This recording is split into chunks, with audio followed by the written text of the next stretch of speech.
নমস্কার, আমি অস্মিতা। তো আজকে আমি দুটি দইয়ের ভাঁড় নিয়ে বসেছি কাজে। তো এগুলি আমি অনেক দিন আগে থেকে রেখে দিয়েছিলাম। তো আজকে ভাবলাম এটা নিয়ে কিছু করা যাক। তো আজকে একটা ছোট পুতুল বানাচ্ছি ব্লু কালারের ওপরে। তোমরা অবশ্যই বলো তোমাদের কীরকম লাগলো, আর তোমরা চাইলে বাড়িতে যে কেউ বানিয়ে নিতে পারো। একদম কিউট আর ছোট্ট একটা সিম্পল একটা পুতুল।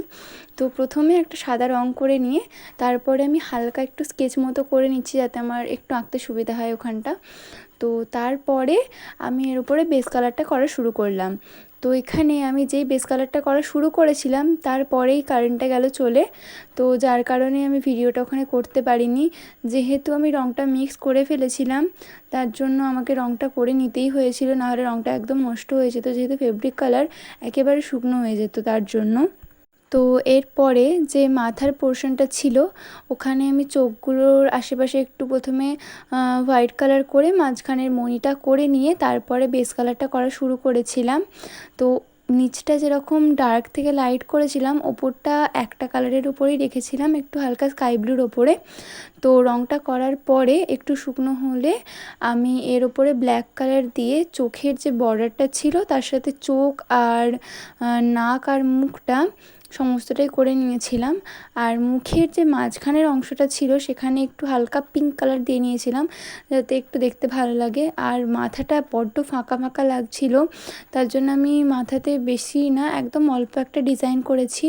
তো এটা করার পরে আমি যে চুলটা ছিল চুলের কাজটা করে নিয়েছিলাম। তো চুলটা আমি রেখেছি বেসিক্যালি একটু হালকা খয়েরির ওপরে, কিন্তু ভালোভাবে দেখলেই মনে হবে ওটা খয়েরি, নাহলে একটু দূর থেকে দেখলে বা এক ঝলক দেখলে মনে হবে ব্ল্যাক কালার।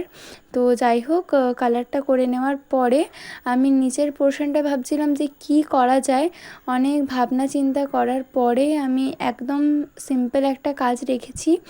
আর এই যে পুতুলটা করছি, তোমরা যে কোনো আর্টিফিশিয়াল যে গাছগুলো হয় না, ওগুলো তোমরা সাজিয়ে রাখতে পারো বাড়িতে, বেশ ভালোই লাগবে দেখতে। আর এছাড়া টুকিটাকি ছোটোখাটো যে জিনিসগুলো থাকে সেগুলোও রাখতে পারো, বা এমনিও রাখতে পারো। এরকম একটা দুটো বাড়িতে থাকলে বেশ ভালোই লাগবে দেখতে।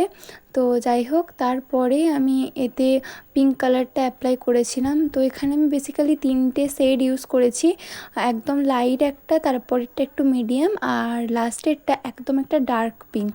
তো এটা করার পরে যে রঙটা একটু রয়ে গিয়েছিল ওটা ভাবছিলাম যে ওপরে অ্যাপ্লাই করব, কিন্তু মানে ওপরটা একদম ফাঁকা ফাঁকা লাগছিল, তো তাই জন্য আমি চুলের যে বর্ডারটা হিসাবে ওই পিঙ্ক কালারটা অ্যাপ্লাই করেছিলাম।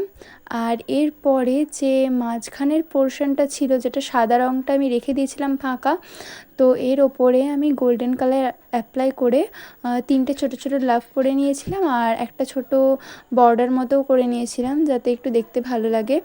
তো এরপরে যে ওপরের চুলের অংশটা ছিল ওখানটাতে আমি ছোট ছোট গোল্ডেন কালার দিয়ে একটু বুটি বুটি দিয়ে নিয়েছিলাম, যাতে একটু ভালো লাগে, কারণ ওপরটা বড্ড ফাঁকা ছিল। তো এরপরে আমি এতে ভার্নিশ অ্যাপ্লাই করে নিয়েছিলাম, যাতে রঙটা একটু টেকসই হয়। তো কাজটা তোমাদের কীরকম লাগলো অবশ্যই আমাকে জানিও। দেখা হচ্ছে পরের ভিডিওতে। সবাই ভালো থেকো, সুস্থ থেকো, বাই।